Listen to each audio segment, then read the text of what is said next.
जय माँ काली मित्रों, आपका मेरे चैनल माँ काली माँ दुर्गा शक्ति संवाद में स्वागत है।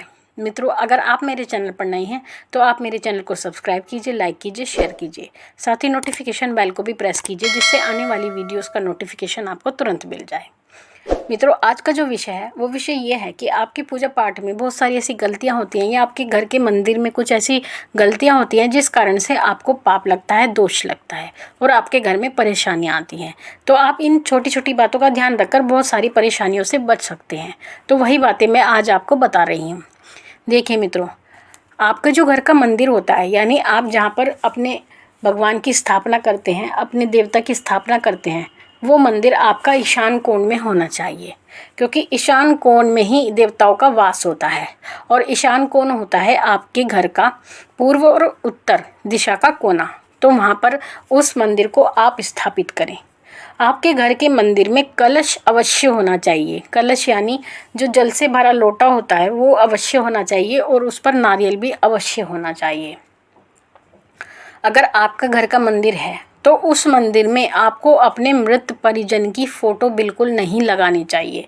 यानी जो आपके पूर्वज इस संसार में नहीं रहे, आपको उनको पूजा के स्थान पर बिल्कुल नहीं रखनी चाहिए उनकी फ़ोटो को। अगर आप ऐसा रखते हैं तो आपके घर में प्रेतों का वास होता है और आपके घर में बहुत सारी परेशानियां खड़ी हो जाती हैं, लड़ाई झगड़े होते हैं, आपके घर की बरकत चली जाती है और प्रेत दोष आपके घर में लग जाता है। तो इस तरह की परेशानियां आपके घर में होने लगती हैं। आप अपने घर का मंदिर कभी भी रसोई घर में ना बनाएं। अपने घर के मंदिर को किसी भी सोने वाले कमरे में ना स्थापित करें, क्योंकि जो देवताओं का मंदिर होता है, स्थान होता है, उनको ऐसी जगह रखनी चाहिए ना तो जहाँ कोई सोता हो, ना ही कोई खाना बनता हो, क्योंकि किसी भी प्रकार की अशुद्धि उस जगह पर नहीं होनी चाहिए। घर के मंदिर में दीपक आपको अवश्य लगाना चाहिए सुबह शाम, क्योंकि दीपक साक्षी होता है सुख समृद्धि का और आपकी पूजा का भी। मंदिर अगर आपने स्थापित किया है तो देवताओं को आप भोग अवश्य लगाएं, यानी रोज़ आपको भोग जरूर लगाना चाहिए, चाहे आप मिश्री का ही भोग क्यों ना लगाएं। अगर स्त्रियों को अशुद्धि आती है, माहवारी का समय अगर आता है, तो उनको मंदिर में प्रवेश नहीं करना चाहिए और किसी भी प्रकार की पूजा सामग्री को छूना नहीं चाहिए। अगर आप दूध जैसे शिवलिंग पर अर्पित करते हैं तो जो आपका लोटा है वो तांबे का नहीं होना चाहिए।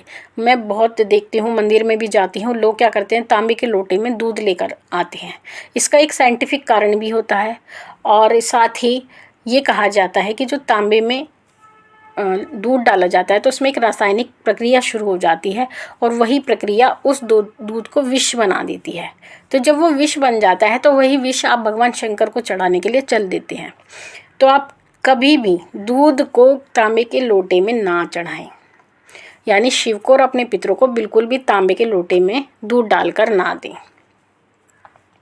अगर आप किसी गुरुजन से किसी प्रकार का भी ज्ञान लेते हैं, देखिए आप क्या, आजकल के समय में ये बात है कि आप सभी को ज्ञान की आवश्यकता है, लेकिन वो ज्ञान आपको फ्री में चाहिए, आप कुछ भी उसके बदले में देना नहीं चाहते। तो वो अगर आप ऐसा करते हैं, आप किसी पंडित जी को अपनी कुंडली भी दिखाते हैं या किसी गुरु से आप कोई भी ज्ञान लेते हैं और ज्ञान लेने के बाद आप उनको कुछ भी नहीं देते हैं, तो इससे क्या होता है कि आपके ऊपर गुरु ऋण चढ़ता है, यानी गुरु का ऋण आपके ऊपर चढ़ जाता है, जो कि आपको परेशानी देता है। तो अगर आप किसी से किसी प्रकार का भी ज्ञान लेते हैं, अपनी कुंडली भी दिखाते हैं, तो आपको उनको कुछ ना कुछ यथासंभव दक्षिणा अवश्य देनी चाहिए। रविवार को पीपल पर दीपक ना लगाएं। रविवार के दिन आप अपनी तुलसी में भी दीपक ना लगाएं। रविवार के दिन ही आप तुलसी में जल ना चढ़ाएं। और कुछ लोग क्या करते हैं, तुलसी के पौधे में एक शिवलिंग उठा करके रख देते हैं और रोज़ उस पर जल चढ़ाते हैं। तो मित्रों, आपको ये भी नहीं करना चाहिए। अगर आप ऐसा करते हैं तो आप दोष के भागी होते हैं। इसका कारण ये है कि शिवलिंग जो होते हैं, भगवान शिव के जो शिवलिंग होता है उस पर तुलसी नहीं चढ़ाई जाती, यानी भगवान शिव के शिवलिंग पर तुलसी नहीं चढ़ाई जाती। और अगर आप उसको तुलसी के पेड़ में रखते हैं तो तुलसी की पत्ती उनके ऊपर गिरती रहती है, तो इससे आपको दोष लगता है। तो ऐसी परिस्थिति में आप कोई भी शिवलिंग तुलसी के पेड़ में ना रखें। अगर आपको रखना ही है तो आप शालिग्राम जी की स्थापना कीजिए, क्योंकि माँ तुलसी के पास में भगवान शालिग्राम जी की पूजा की जाती है। तो शालिग्राम जी आप तुलसी के पेड़ में रख सकते हैं। आपको अपने कुल देवी और कुल देवता को अवश्य मनाना चाहिए। और कुल देवी कुल देवता की पूजा आपको अष्टमी या नवमी के दिन करनी चाहिए, क्योंकि ये देवियों के दिन होते हैं। स्त्रियों को कभी नारियल नहीं फोड़ना चाहिए। कुछ स्त्रियां क्या करती हैं, नारियल तोड़ देती हैं, जैसे कि अष्टमी में नवमी के दिन स्त्रियां नारियल तोड़ती हैं, लेकिन स्त्रियों को नारियल कभी नहीं तोड़ना चाहिए, नारियल की बलि नहीं देनी चाहिए। ये कार्य पुरुषों का होता है, पुरुषों को करना चाहिए। और जो नारियल की बलि होती है, यानी नारियल उठा करके जो आप फोड़ते हैं दम से, उसको बलि कहा जाता है। तो वो बलि केवल मंदिरों में दी जाती है। उसकी बलि आप मंदिर में दें, घर में ना दें। और उसका प्रसाद भी आप घर ना लेकर आएँ, प्रसाद मंदिर में आप छोड़ आएँ, और जो आपको ग्रहण करना है वहीं ग्रहण कर लें, घर पर ना लाएं। अगर आप तुलसी में दीपक लगाते हैं, यानी आपका नियम है रोज का कि आप तुलसी में दीपक लगाते हैं, तो ऐसी परिस्थिति में आपको क्या करना है कि आपको तुलसी माँ के पास जाकर बैठना है सबसे पहले, और बैठ करके वहाँ माथा टेकना है। और माथा टेकने के बाद तब आपको दीपक प्रज्वलित करना है। आप ये नहीं कि घर के अंदर से या कमरे में से ही दीपक जलाकर लेकर जाएं। तो इससे क्या होता है, अगर आप ऐसा करते हैं कि आप अपने घर से दीपक जलाकर, यानी कमरे में से या पूजा घर में से दीपक जलाकर ले जाते हैं, तो इस परिस्थिति में ये होता है कि आपके घर की जो लक्ष्मी होती है वो तो आपके घर से बाहर हो जाती है, और दरिद्रता आपके घर के अंदर प्रवेश कर जाती है। तो मित्रों, ये बातें बहुत छोटी छोटी हैं, ये अगर आप इनको ध्यान दोगे तो बहुत लगेगा कि बातें क्या हैं, बातें बहुत छोटी हैं, लेकिन छोटी होने के बावजूद भी ये अपना पूरा प्रभाव रखती हैं, आपको परेशानियों में डाल सकती हैं। और अगर आप इन पर ध्यान देते हैं तो आप बड़ी से बड़ी परेशानी से भी बच सकते हैं। तो मेरा आपसे अनुरोध है, अगर आप कोई कार्य करते ही हैं तो क्यों ना उसको नियम के साथ किया जाए, क्योंकि नियम से किया गया ही कार्य आपको पूर्ण फल देता है। अन्यथा आप कहीं ना कहीं चूक करते हैं तो आपको परेशानी होती है। जैसा कि मैंने आपको कहा है, अब मैं अपने सब्सक्राइबर का प्रश्न लेती हूँ।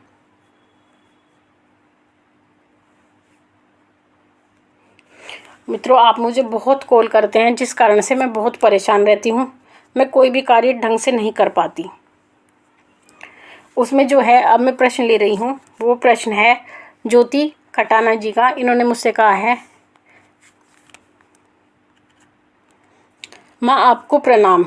मेरा फर्स्ट क्वेश्चन, हम घर पर माँ काली की तस्वीर रख सकते हैं क्या, और अगर रख सकते हैं तो कौन सी तस्वीर रखनी चाहिए? आपने वीडियो में बताया था कि काली माँ की तस्वीर के सामने दिया जलाएं। हम कालका माँ की तस्वीर के सामने तेल का दिया जला सकते हैं क्या शनिवार को? देखिए, अगर आप माँ काली की तस्वीर रखना चाहते हैं तो सौम्य स्वभाव की आप तस्वीर रख सकते हैं, या फिर माँ कालका की तस्वीर आप रख सकते हैं, क्योंकि माँ कालका दिल्ली वाली जो है वो माँ काली का सौम्य स्वरूप है। तो आप माँ कालका दिल्ली वाली की फ़ोटो भी रख सकते हैं, और माँ के सौम्य स्वभाव की, यानी सौम्य रूप की आप फ़ोटो अपने घर पर रख सकते हैं, और उनके सामने ही आप तेल का दिया जलाएं। माँ काली यंत्र तो मैं मंदिर में रखा हुआ है, उसके सामने तेल का दिया जला सकती हूँ का? प्लीज़ बताएं। देखिए, अगर आपने काली यंत्र अपने घर में रख रखा है तो आप उसके सामने तेल का दिया जला सकते हैं, क्योंकि देखिए, किसी भी देवता को प्रसन्न करने के लिए, पूजा करने के लिए ये ज़रूरी नहीं होता कि आप उनकी तस्वीर रखें। आप दीपक जलाकर भी उनका आह्वान कर सकते हैं। तो ऐसी परिस्थिति में आप दिया जला सकते हैं। अगला क्वेश्चन इनका ये है कि जिस इंसान पर सवारी आती है उसे क्या वचन सवारी से लेने चाहिए और किस तरह से लेने चाहिए, मतलब कि कोई व्रत या कोई उपाय? देखिए, वचन जब लिए जाते हैं, जब सवारी आती है उस समय पर आप वचन ले सकते हैं, और या फिर आपके गुरु द्वारा सवारी से वचन लिए जाते हैं। कब लेने चाहिए और कितने वचन ले सकते हैं? देखिए, जब सवारी आती है वचन तो आप तभी लेते हैं, और वचन की संख्या ऐसी होती है कि वचन भी आप एक सीमा में ले सकते हैं। अब अगर आप मिनट में वचन लेंगे तो शक्तियाँ नाराज हो जाती हैं। अगर आप कोई भी वचन लें, लेकिन महत्वपूर्ण वचन लें जिनसे आपको लाभ हो। कोई भी ऐसा वचन ना लें जिससे आपको कोई परेशानी उत्पन्न हो जाए। हमें कैसे पता चलेगा कि सवारी हमें सुन रही है? Please reply my question. देखिए, अगर आप ऐसे, तो आप ये भी नहीं पता कर सकते कि ईश्वर आपको सुन रहा है या नहीं सुन रहा है। इसके लिए भी आपको केवल विश्वास रखने की ही आवश्यकता होती है। आप कोई ऐसी चीज़ नहीं है जिससे आप पता लगा लें कि वो आपकी बात सुन रहे हैं। नहीं, आप केवल प्रार्थना कर सकते हैं और ईश्वर इतने शक्तिशाली होते हैं, देवी देवता।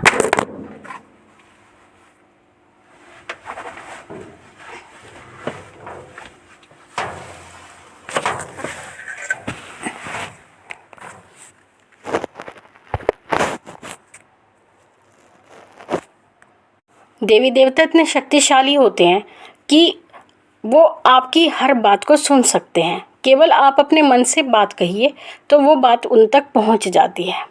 अगली बात, वो अगला क्वेश्चन जो इन्होंने किया है आखिरी, कि कालका माँ और माँ काली क्या एक ही हैं? देखिए, कालका माँ और माँ काली एक ही हैं। माँ कालका दिल्ली वाली हैं, जो वो माँ काली का सौम्य स्वरूप है, तो दोनों एक ही हैं। तो मित्रों, आशा करती हूँ आपको अपनी पूरी जानकारी मिली होगी। माँ भगवती से यही प्रार्थना करती हूँ कि वो आपके भंडारे भरती रहे, आपकी सभी मनोकामना को पूर्ण करे। आपसे फिर मिलूंगी अगली वीडियो में। तब तक के लिए जय महाकाली, जय महाकाल।